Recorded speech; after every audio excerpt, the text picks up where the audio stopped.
Alberta Premier Danielle Smith shuffled her cabinet today. As a team, we will continue to govern for everyone in the province. We will build on a solid foundation of legislation, policies, and informed decision-making.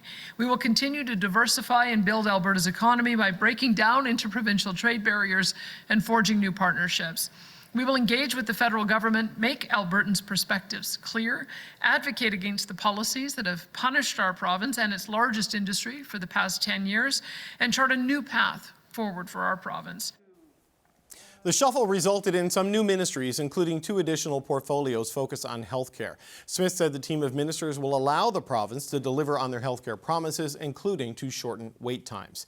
Now, this swearing in came just days after the spring sitting came to an end and at a time when the idea of Alberta separating has resurfaced. Naheed Nenshi is a leader of the Alberta NDP, and he joins me now. Naheed Nenshi, it's good to see you again, sir. Thank you for being here. Yeah, it's great to be on with you, David. Thank you so much for having me in a crazy week in politics and an even crazier week in Alberta politics. There is a lot going on, especially in Alberta politics. So I wonder what you make of not so much the specifics of the cabinet shuffle today, but the message maybe that Danielle Smith was trying to send with what she said there and with the way she is structuring her government and the legislative action she's taken in the past little while.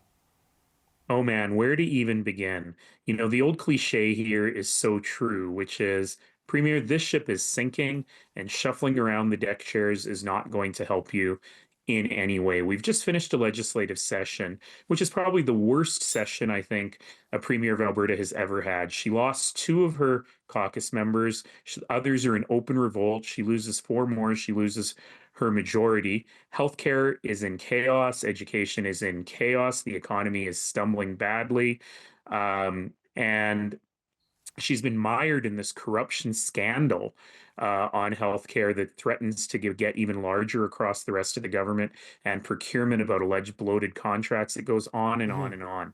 And so she shuffled her cabinet today, but interestingly, she didn't get rid of the 2 ministers at the heart of the scandal. One of them, you just saw her on the screen there, was the health minister. We no longer have a health minister. We have 4 health ministers. And Adriana LaGrange was demoted, certainly. She's no longer has anything to do with those bloated contracts or surgeries or Alberta Health Services. She now is supposed to look after prevention and primary care. You know, a lady who took months to tell people to get their kids immunized against measles.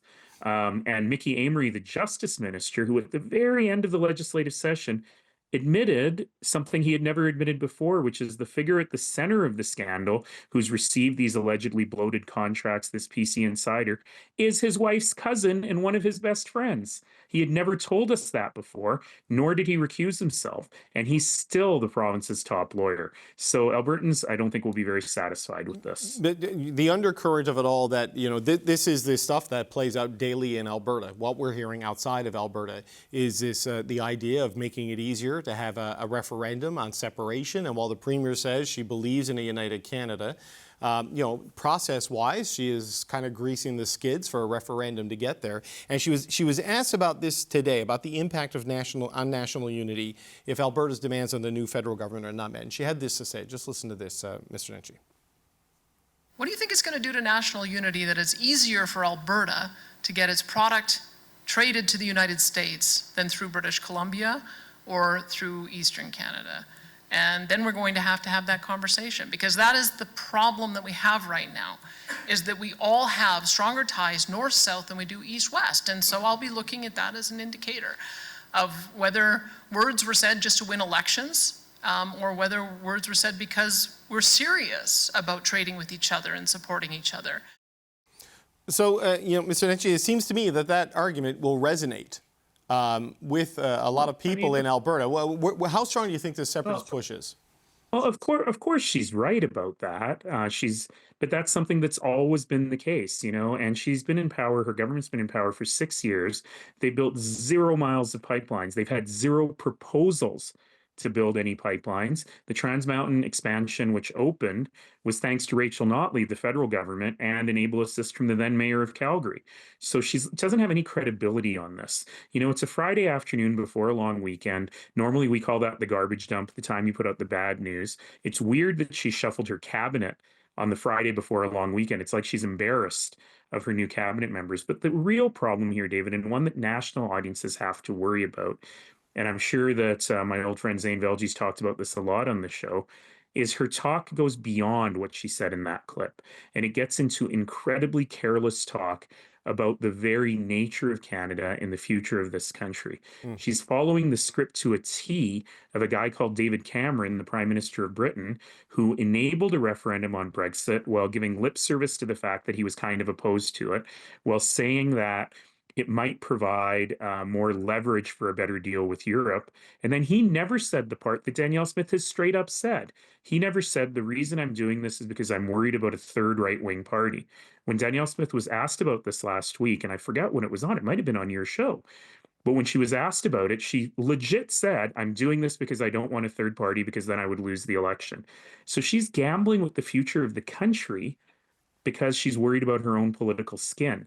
And Albertans are not going to stand for that. Yesterday at the Alberta legislature, I stood with thousands of Indigenous people who'd come from every corner of the province with one day's notice to say that they were unbelievably upset with this premier. They named her by name over and over again for messing with Indigenous rights. I don't think she knows what she started here, and she has no idea what's coming for her. Well, David Cameron called that referendum on Brexit, and he campaigned for the Remain side, and I don't think he realized perhaps what he was unleashing.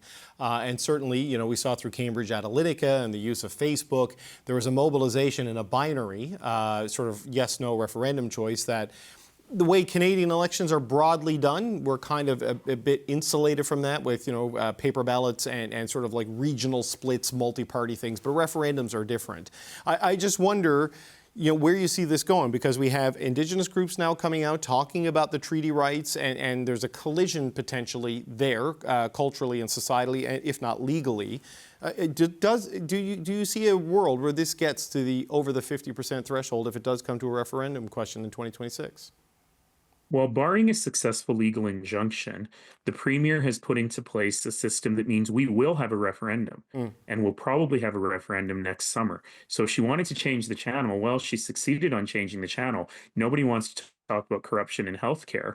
They're worried about what will happen in this referendum, and she pretends to stand back and says, it's not me, it's just citizens. I'm just an observer here. But of course, she enabled the legislation, and you started by saying she says she believes in Canadian unity. She doesn't actually say that very often. In fact, in a 20-minute address to the province the other day, it took her, I think, until minute 16 to say, I don't believe in separatism, but the very next word was buts.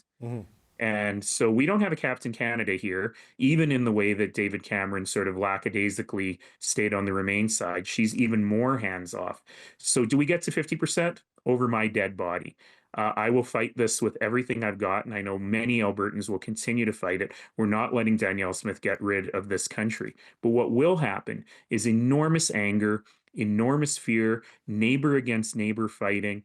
We can't succeed that way. We can't build a healthcare system and a better economy and a public education system if we have a premier that's just interested in stoking fights. So what I say to Danielle Smith is, if you want a referendum so bad, just call one now. Use your own power, call it now. I'm calling your bluff. Let's get it over with. And when you get the thumping defeat that you so resoundingly deserve, leave the building of Alberta to Albertans who want to build this country. I've got 30 seconds left. What can Mark Carney do in this moment to satisfy some of the grievances that are there in Alberta? Because you grew up in Edmonton, and you can't subcontract national unity when you're the Prime Minister. He's got to get in this fight. 100%. Many of these concerns are deeply legitimate. I've talked about them for many years, even as mayor of Calgary. Fixing these isn't going to stop the radical separatists. They're separatists anyway, but fixing them will show real goodwill from the rest of the country to a province that is the economic engine of this country, showing that they understand. And having a prime minister from Alberta, I'm going to hold his feet to the fire. And by the way, the number one best thing he could do is not let Stephen Guilbeault talk anymore. But in reality, there are other things he can do to help Alberta. That may be something you and Danielle Smith completely agree on, but I don't think that you're going to get your wish on that. Naheed Nenshi, Alberta NDP leader, we always appreciate the time. Thanks for being here, sir. Always happy, Dave. Thank you.